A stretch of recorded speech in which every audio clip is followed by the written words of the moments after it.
Hey everybody, did you ever stop and think that there's an inherent danger in making egg rolls at home? Today's episode is the first in this series of egg rolls and the different things you can put inside of them. Today's show will be a little bit longer because it has all the information on how to make an egg roll from scratch. I'll cover the inherent danger in the middle of today's episode, so stay tuned and enjoy. Okay, we have a pack of pheasant breasts I found in the freezer. It's a pretty big pack, so I'm only going to use about a third of this for this recipe for the traditional egg roll. So we're going to have our pheasant. We have egg rolls here that I I thawed overnight. So the best thing to do if you want to make it is pull it a day or two in advance before you make it. I got a pack of coleslaw. It doesn't really matter. Cabbage, whatever you can find in a store. I know some stores have specialty blends, which I've used, which is actually Asian slaw. It'll have like bok choy, Savoy cabbage, and different things like that, which work as well. You got to make sure if you get the pre-shredded stuff, that you're not actually buying this salad pack, because I know they also have an Asian pack that has little packs in there for dressing. You don't need that. You're gonna make your own seasoning. So to make this, what you're gonna do is we're gonna season the breast, and we're gonna let it sit in the marinade, and then we're gonna take the cabbage. We're gonna sear that off real fast by itself. The meat we're actually going to cook by itself. We're going to make sure that the mix for the meat is 2/3 of the way cooked, is what I like to do to make the egg roll, just to make sure when we actually fry it for the finished product that the everything inside will be fully cooked at that point, because the frying part for the finish is maybe 3 minutes tops, and the egg rolls are pretty thick, so I just want to make sure everything's cooked through. That way I'm confident knowing I'm not serving anything wrong. So once we get those two cooked, we're going to mix them together, adjust our seasoning, and then we're going to actually wrap the egg roll. So we're going to take this video step by step. We're going to show each part, and then we're going to put it all together at the end, fry it up, and then have a taste. So thank you for joining me again. Let's go. Alright, so here I'm using a prepackaged shredded cabbage. The package is 14 ounces. For the amount of pheasant breast I'm going to be using, it's going to be half the package, which is about 7 ounces. So we're going to use 7 ounces of cabbage to 1.5 pheasants, which would be about 3 breasts or 3 fillets. I'm just trying to give everybody volume to what it is. As you see, I'm only going to use maybe a third of this onion here.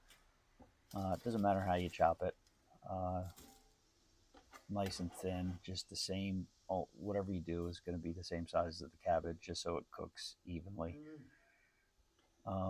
Also, save your peelings and off cuttings for the onions, and that you're going to see in an upcoming episode. I'm going to use all the offcuts of vegetables, celery, carrots, and the onion to make a basic vegetable stock. All right, here I julienned it up, and I did a skinny, long, rectangular cut. Kind of made it look like cabbage. So the cabbage is ready.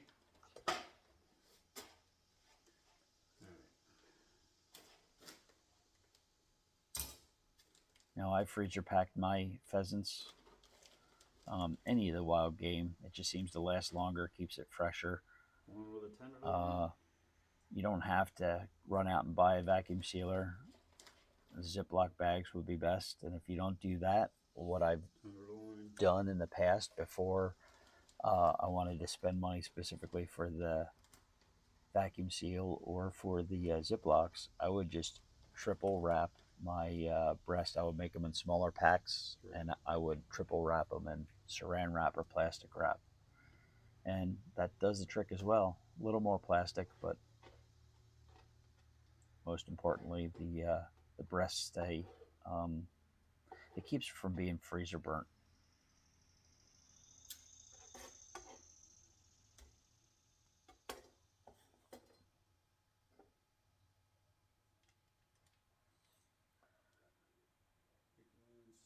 All right, here I'm using the soy sauce, main ingredient, main flavor.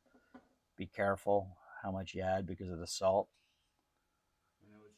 Ponzu, I know, is a Japanese item, but still good flavor.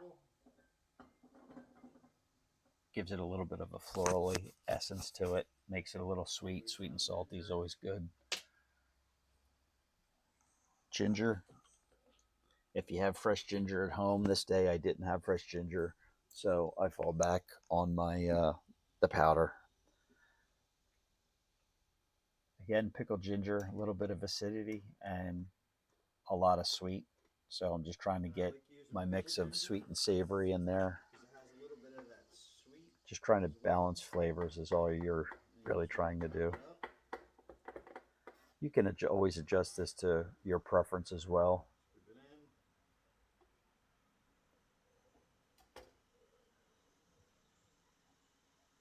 That's a little bit of sesame oil. Sesame, very strong. I know I said a teaspoon here, but I don't even think it was quite a teaspoon. A little goes a long way.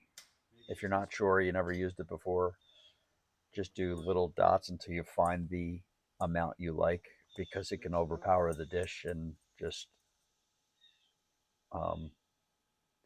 ruin it, because that's all you're going to taste. All right. Anytime you cook or sear, saute, anything you want to do, you see the pan on the right-hand side. You see it's smoking. That's a good thing. Right here, I'm using the canola oil because I don't want the sesame oil to burn. When you cut it with the vegetable oil, or excuse me, the canola, either will work. It protects that oil from burning and getting bitter. It increases the temperature that before it burns.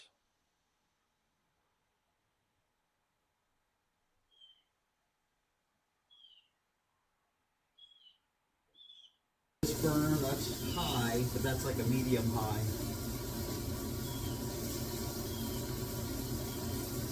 So it's been about a minute, but you can see the smaller stuff right over here was the last one on, and that's almost all the way done because you can see it started to cook and started to wrap around. This one is just starting to get it here, but you see how this is the fatter part of the breast? It's starting to cook here, fatter part of the breast, and it's just building the edges all the way around. So I'm actually going to flip the smaller pieces because they're going to be ready. I'll do this one next. And again, we're only cooking it 3/4 of the way. We're going to let carryover cooking finish it, and we'll leave it on the pan. This one's ready. And you can see the char right here. That's where the breast sat, and this was kind of a pocket on the inside. This one was a more even coat because of how the heat actually curls the meat up. It all has to do with the grain of the meat and different things along that side, that way. But it doesn't matter for looks for this, because all of this meat, once it's done, minus this is all going to get thrown away. That's going to get thrown away. That's just dripping from the meat. But all the meat itself is actually going to get ground up and then get mixed in with the cabbage filling. All right, so that's about 3/4 of the way. I'm shutting the flame off, and then I'm just going to leave this here to carry on. As you can see, you can't see it on this camera, but I pushed it over, pushed it to the back of the stove. There's going to be no heat. It's going to carry over for the finish of the cooking. So now we're going to do the cabbage. So this one's going to be almost like a true stir fry. It's going to be a high heat, and I'm going to move this camera over so you can see. We're going to see what happens. Guess we're gonna get some spatter marks on my little GoPro right here, but clean it up at the end. So now, again, we have the high heat. We have the pan. We got our slaw. This is gonna be the plate for the finished egg roll. So I'm gonna move this on the side. It's gonna happen quick, so I'm moving all my ingredients, my soy, my ponzu, and my powdered ginger. I'm actually gonna also add a little bit of granulated onion, granulated garlic. So that pan right now is probably medium in its heat. What I'm gonna do, I want it to get a little hotter. That oil, I don't know if you can see that starting to do a little dance and in that pan. That means that pan is hot. You always want to cook with a hot pan. You can see the fingers. I don't know if you can see that, the fingers, how the oil just streaks. That's pretty close. Sesame oil burns fast, so you don't want to put it in there, heat it up. Otherwise it'll burn, it'll give a better flavor, and it'll change the flavor of this. But it's like a bang, bang, bang. I want the oil in. I want to pour the sesame oil in, about a tablespoon's worth, into the oil, and then slosh it around, and then immediately throw the cabbage in there and toss it so this doesn't burn. The cabbage is actually going to take away the heat, and it's going to drop it down, and it's going to work. At the end, if it's not enough oil of the sesame flavor for me, I am going to, I will add a little more at the end, off temperature. And also there's a spice I'm forgetting, and I'm going to get it now. For me, I always put five spice powder in there. So now my oil is smoking hot. You can see the smoke coming. A little bit of sesame. See how it's shimmering in there? And the cabbage right in. Okay, as promised, that was one of the things that is most dangerous with working with hot oil. When you take something and you are going to place it into the oil, you always want to make sure that you start at the closest point, closest to you in the pan, and then release the product in a motion that's pushing it away from your body. So if it drops into the oil, the splatter actually goes away from you and not towards you. You never want to drop something in your direction because you will wear extremely hot oil. So be aware of how you place things into the pan. My dry powder first. I don't mind shaking in onion powder and garlic powder and the ginger powder in, because I know that those flavors will not be a big deal. Ginger, I'm going to take what I think is the appropriate amount on the powdered ginger. Now, you can use fresh ginger too. That's even better. And you would grate it up. I just didn't have any on hand. Now, the five spice powder is extremely, let me see if I can do this, extremely potent. See, like that would have been way too much. So I'm going to put a lot of that back in the jar. And that's maybe, I'm even going to do a little more. That's not even a quarter of a tablespoon right now. As you see, that was it. It's a really strong spice. Toss it. Now you saw the cabbage starting to burn. You don't want to get it going any hotter than that. So now it's just a little salt with the soy.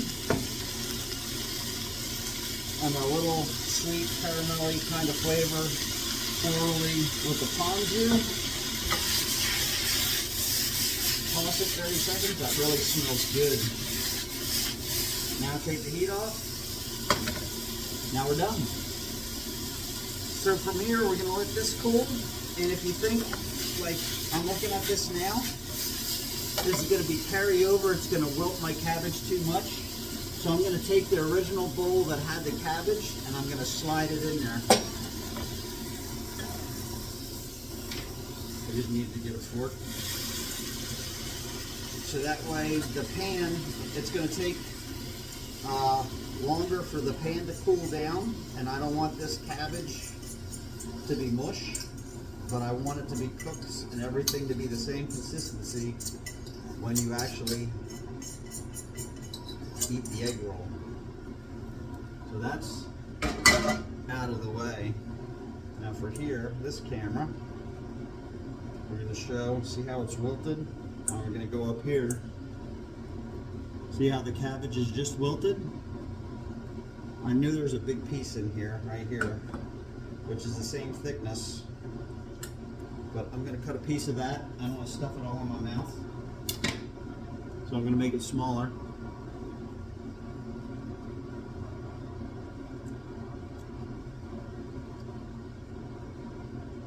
Seasoning's good, and it still has a little bit of a crunch. It's really good. All right, we're back. This is the mix. Cooled down.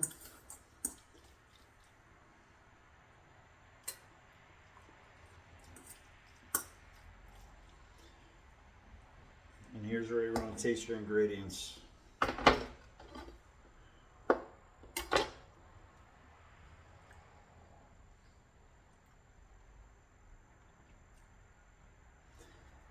Everything is seasoned fine.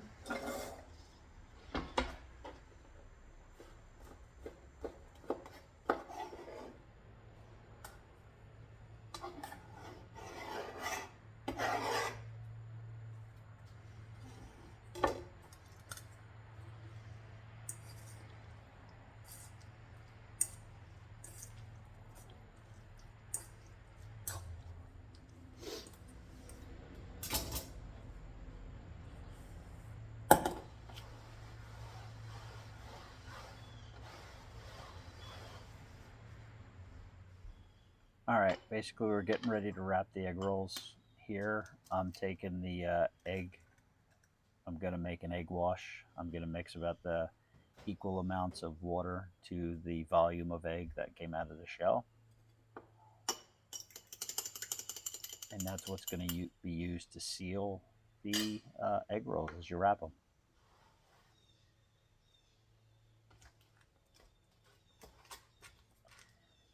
There's also a pro tip. If it takes you a while to actually roll the egg rolls and you want to protect the wrapper so they don't dry out, so you want to take a clean cloth or a paper towel, soak it in water, squeeze all the excess out so that it's just a damp cloth or damp paper towel, and just set it over the pile of the wrappers that aren't being used.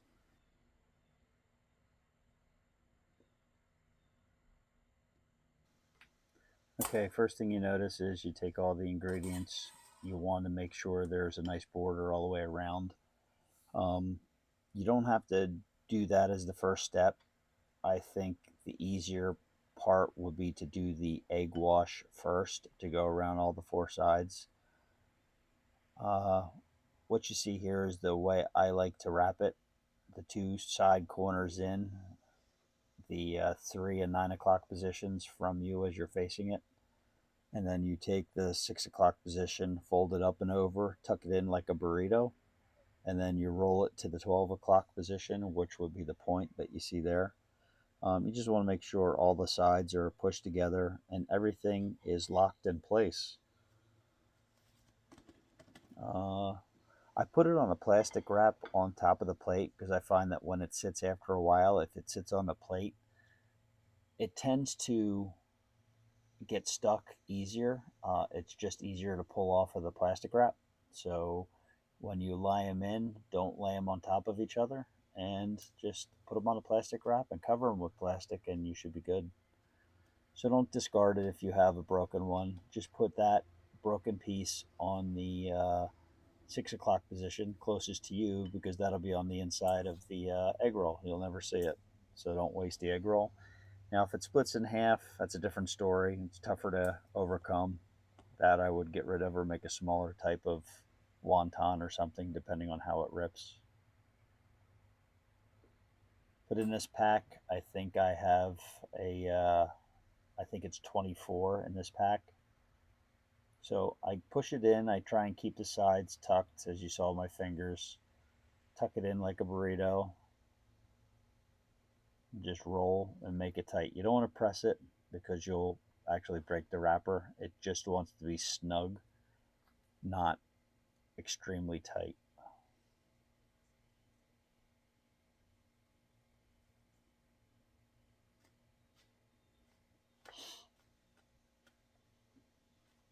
You can't see it in this one, so I think it's the next egg roll you'll see it. There's generally two sides on the wrapper. One side is going to be have a little bit more powdery white rice flour on it. That side I try and leave on the outside, and the side with less flour I put the filling in. So I'll put that side up, flour side down. Just seems to make a better wrap. Here I show you that it doesn't matter. I start with the 6 o'clock position first, fold in the 9, then the 3, and then roll it. The whole, doesn't matter which way you do it, is basically what I'm saying. It shows all of it, all the filling stays wrapped and it stays covered, stays away from the oil, and the wrap does its job.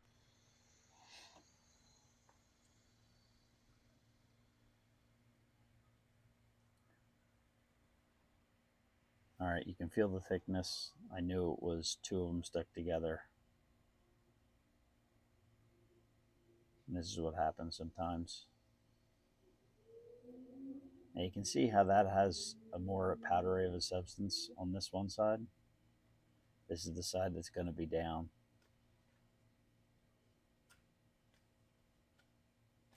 That's what I was talking about.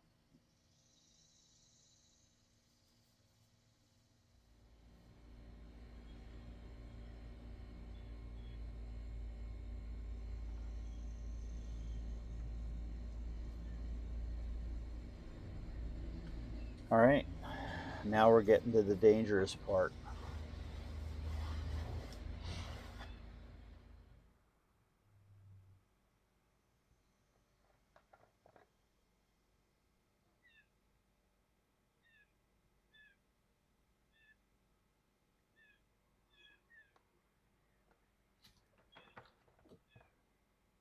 Now, what I'm going to show you here on the first one is I did this without a digital thermometer or a frying thermometer temperature, or excuse me, thermometer of any kind.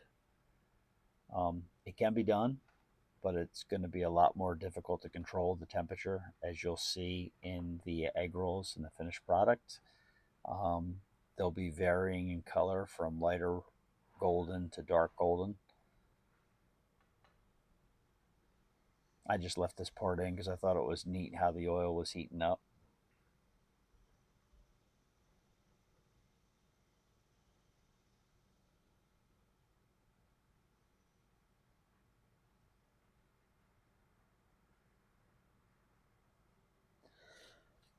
Now, when you're dealing with oil on a stove, you got to be careful, obviously, the spatter, but also in how you handle it. Okay, here, this is the way you test.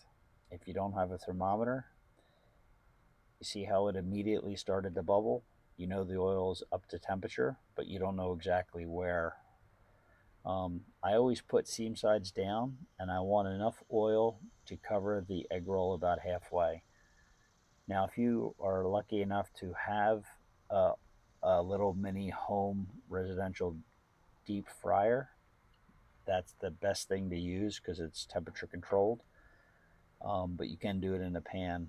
Now, there's a few issues even with how I'm doing this. If you were to decide to do this, do not have the handle pointing towards you. I would put that towards the back of the stove so there's no uh, accidents happening, hitting the handle by mistake, which would send the oil possibly as a projectile towards your face, towards your body. Oil burns hurt. I've dealt with that commercially. It's not a fun thing. Um, the other issue would be the oil getting too hot.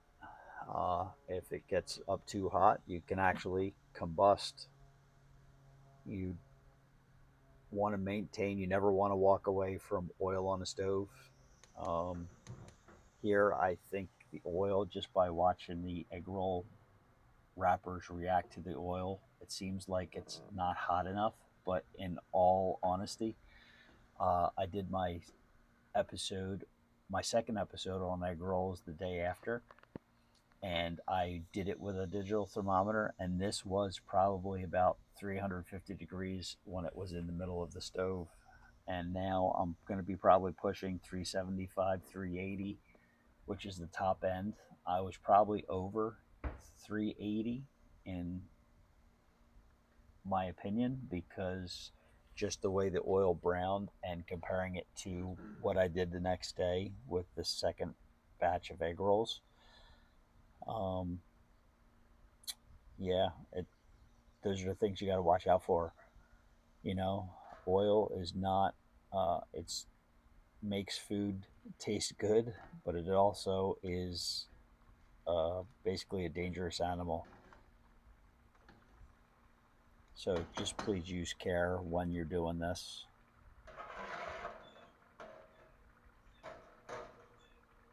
Never leave it, and never hurry.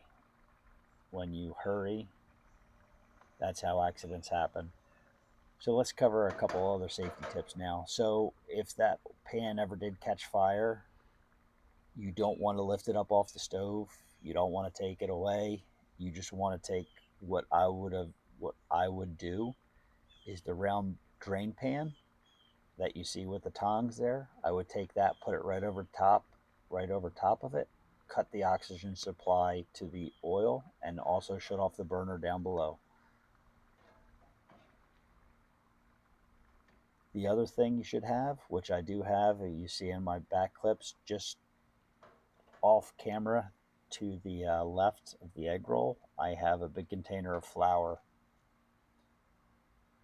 That will be the second thing I would do after I put the lid on. Any flames that are shooting out or oil that would have spattered out and caught fire, you put the powder on top of it, the flour, and that just eliminates anything.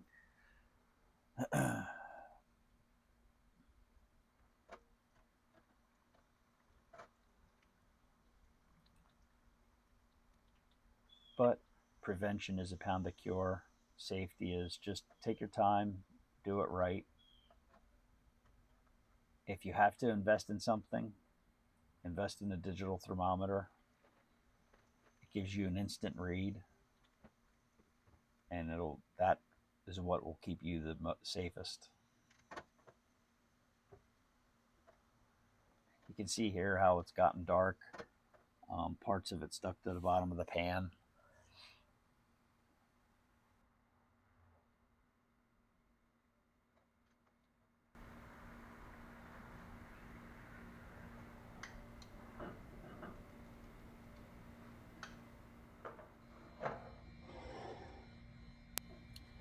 These egg rolls definitely didn't last long at dinner time. They went pretty darn quick. They were a little dark, but definitely delicious. All right, guys, thanks for tuning in and staying as long as you did. Um, I just want to say I'm in the process of editing the second in this series. It's going to be a Philadelphia cheesesteak style pheasant egg roll that should be coming out shortly. Uh, Again, I appreciate you guys. Thank you for sticking it as long as you did. Hopefully, I covered everything for you. But if I left you with a few questions, please feel free to reach out in the comments below. I'd like to hear from you and give you those answers. All right, you guys take care and have a great and blessed day.